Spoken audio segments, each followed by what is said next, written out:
Welcome back to the show, everybody. This is the Shankly Sessions, the Liverpool podcast we bring you each and every week on the upper tier. If you could smash that like button and also hit that subscribe button to subscribe to the channel, the upper tier, we would greatly appreciate that. This is just a little Liverpool update that we're bringing you as part of the Shankly Sessions during the World Cup. Tonight we're going to have a chat about the sale, a little bit of an update on that. We're going to talk about player watch from the World Cup. We're going to have a quick chat about transfer news, some fixture changes, and just a few bits and pieces in between that. So the show shouldn't take much longer than 20 minutes or so, I would imagine. But let's start with the sale. A lot of information comes about the sale in terms of Qatari Saudi consortium interested in pushing the button on a potential purchase of Liverpool. Consortium as well, and talking 3.2 billion or somewhere in the region of that as well. So very interesting the way this sale is starting to take shape. More information coming out as well from FSG as well, that it may not necessarily be a full sale, that it may be some sort of a larger investment or something like that. So interesting to see how it pans out over the next few weeks. But it sounds like it's taking momentum, let's say. In general news at the moment, we hear today Liverpool's allocation for the Real Madrid game for the Champions League, 1,800. It's real poor allocation on Real Madrid's part. Certainly well short of what we were expecting. And we would have been expecting a lot more than that. So that's a bit disappointing. Also, Liverpool welcomed 6 more official supporters clubs from around the world. So welcome to the family, those that were ratified, let's say, from Brooklyn, Jacksonville, Santa Barbara, Wilmington, North Carolina, Wuxi, I think it is, from Eastern China, Susquehanna Valley, from just outside New York, Pennsylvania. So welcome all you people to the Liverpool family, and welcome all you supporters clubs. Great connecting with people from around the world, and great to see the fandom of Liverpool spreading throughout the globe. Fantastic to see it. Let's talk about little transfer news. And as the days go on in this World Cup, we get quite excited about Jude Bellingham. Talk coming out that there may be deals for Jude somewhere in the region of between 86 million and 132 million. I'd imagine there's going to be a huge value placed on add-ons, with a sizable down payment initially to land this guy's services. He's absolutely exceptional. They'll put in the comments, what's back, my brother? How are you? Watched your show today. I caught it and dropped a few comments on it there. You saying them. Great show as always, pal. Poor news. Really bad news about Jesus and stuff like that. I'm sure all you Gunners are very disappointed that news. Had knee surgery today, and of course, even from a Liverpool point of view, we wish him well in his recovery. But what it means is the Gunners are going to have to go into the market. There's no doubt about that. And they're going to need to strengthen. They needed to strengthen anyway, but they're going to need to strengthen even further in order to keep their title race online. So let's see what happens in the transfer window coming up over the next few weeks. So getting back to Jude Bellingham, absolutely fantastic young talent, 19 years of age. The way he controls, I was talking to Darren Dazzler, my partner on the podcast and stuff, that I was talking to him the other day about it. And it's just his decision is exceptional for his age, but also he just does the basics so easy as well. He makes the game look very, very easy. And even if you've seen that passage of play the other night between the time he picked out Jordan, if you've seen just before that, Declan Rice made a run up the right-hand side and broke in and couldn't pick out a player in the box. And then Jude picks up the ball, goes to the other side, and of course picks out Jordan. The celebration, you see in the thumbnail there where they butted heads and stuff like that. So are we getting an indication here that Jude has made up his mind and wants to come to Liverpool, and that Liverpool are going to splash the cash, maybe do a deal in January for him to come in the summer? he would be a huge signing for Liverpool Football Club, and a breath of fresh air.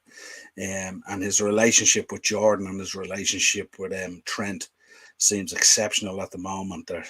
You would nearly think they're teammates in terms of at a club level. Also, I suppose in terms of the World Cup, congratulations today to Morocco getting through on penalties, knocking out Spain. I did predict it in our prediction shorts that we do, and also Portugal. I didn't quite get that one right. They absolutely stuffed Switzerland tonight, 6-1. The boy that came in to replace Ronaldo doing an unbelievable job and grabbing a hat-trick, certainly announcing himself to the world. It'll be interesting to see how Ronaldo feels about that now. Should be very, very interesting. Also, talk of Cody Gakpo, of course, another young talent there who's lighting up the World Cup as well. Heavily linked with Man United across through Eric Ten Hag. But Liverpool are also interested, as well as a number of other clubs. So it'll be interesting to see what conversations happen there. Especially with Liverpool, I would expect them, similar to Arsenal, to go into the market in January. Definitely need the strength, especially in midfield. And also the update from Diogo Jota as well, that his recovery is going to be longer than expected, that we won't see him probably till March. But the good news is that Luis Diaz has travelled with the squad to the Dubai Cup, and we'll bring you a preview of that Dubai Cup later in the week. Looks an interesting cup, all right, and good to see the squad out there training. 6 potential exits. Some won't shock you at all. Some we'd like to get your thoughts on and stuff like that if you're in the chat.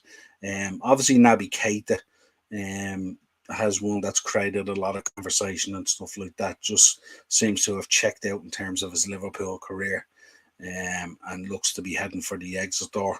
The question is, will Liverpool be able to do a deal in January maybe to get rid of him, or will he just run out the contract into the summer? Remains to be seen.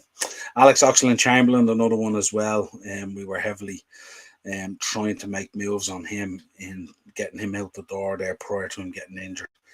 So certainly he would be another one to look at in January that would be moving out. Bobby Firmino is one who I would think is probably on his form this year, has done enough to warrant an extension. Certainly we need, in terms of squad, he'd be a fabulous player to have on the bench as an option, stuff like that. But this season so far has been exceptional. People would argue it's one of his better seasons. The question is it a false position? Is he having one of his better seasons because he knows his contract is on the line and stuff like that? Is he putting himself in the shop window? In terms of Liverpool, we will wait and see. But Bobby will be certainly one I would be trying to nail down for a 1 or 2 year extension.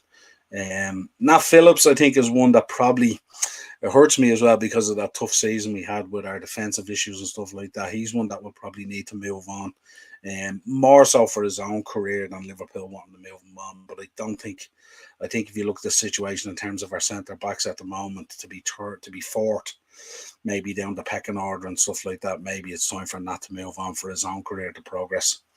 James Miller is one that would need to be looked at.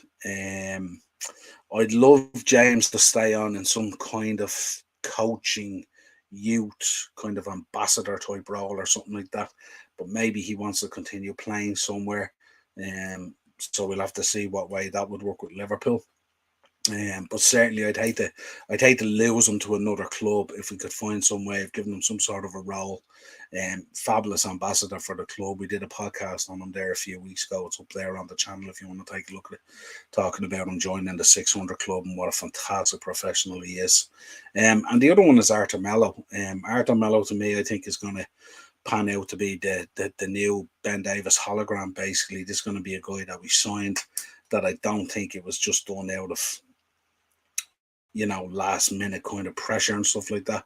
I'm not sure he's a player that Klopp would have wanted or Pep Linders would have wanted. And I don't think he's even the kind of player that Julian Ward and his team would have went for. But it was just a very quick situation that unfolded. Hadn't played a lot of football since May, was injury prone. And it begs the question, why did we go in for him? You know what I mean? So yeah, just under pressure to get midfielders in, left it too late, didn't accept the fact that we needed them, and then last minute, this is what we were landed with, and that's what you do and this is what happens when you don't plan properly at the top end. So yeah, that would be another one. So they're kind of 6 potential lets to think about. Let's talk about World Cup player watch.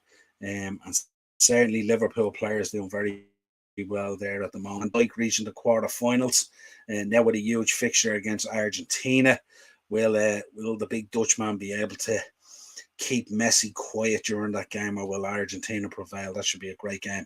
Alisson Becker in great form in the World Cup for Brazil, also reaching the quarterfinals, was outstanding. Even the other night, that shot that they had that he tipped over was a fantastic save. So Alisson in top form at the moment. Disappointing from Darwin, and overall I think disappointing for Uruguay as well. I expected a lot more from Uruguay in this tournament. They were tipped by me as one of the kind of dark horses in there. I thought we're having Suarez and Valverde and Cavani and Nunez and players like that. I thought they would have offered up a hell of a lot more, but seemed to come unstuck and become very blunt. And it was heartbreaking to see the players there in tears at the end when they got knocked out and stuff like that. But safe to say, Darwin will come back stronger from that for Liverpool. But had a very poor tournament really by his standards and by the team's standards. So very, very disappointing from Uruguay. Jordan Henderson absolutely playing a vital role for England at the moment, scoring against Senegal, setting up a cracking quarter final against France and against his own teammate, of course, Big Ibu Kanate. So that should be really, really interesting as well. It should be a great fixture, England versus France.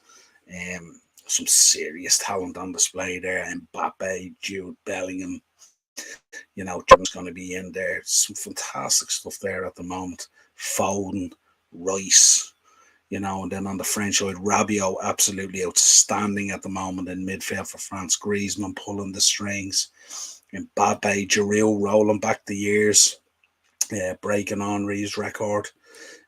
Fantastic. Probably, I would say, the pick of the quarterfinals in terms of competitiveness and stuff like that. And it wouldn't surprise me at all if the winner of that quarterfinal is the team that potentially goes on to win the World Cup. But yeah, great stuff from our players out there at the moment at the World Cup. Some of them doing really well. Some of them, Trent obviously hasn't had much action. Konate doing his thing. But yeah, we'll keep an eye on it and stuff like that. The next thing up is kind of fixture news. Wanted to have a look at a little bit of fixture news. Liverpool versus Everton has been moved to the Monday night at 8 p.m. The Newcastle versus Liverpool game, Saturday, February the 18th, that's a 5:30 kickoff. And Palace versus Liverpool on Saturday, the 25th of February, is a 7:45 p.m. kickoff. So a late Saturday one there for the Palace game. And all three games will be broadcast live on Sky Sports in the UK. So obviously it's a broadcasting that has edit or changed the fixtures basically. And as we know, the Dubai Cup kicks off for us on Sunday, but it kicks off this week. So we'll do a preview of the Dubai Cup, just for all you people out there who are kind of worn out from international football at this stage. We have a little bit of a break now after tonight, before the quarterfinals kick off. So we'll go back into a bit of club stuff, and do a little preview for the Dubai Cup.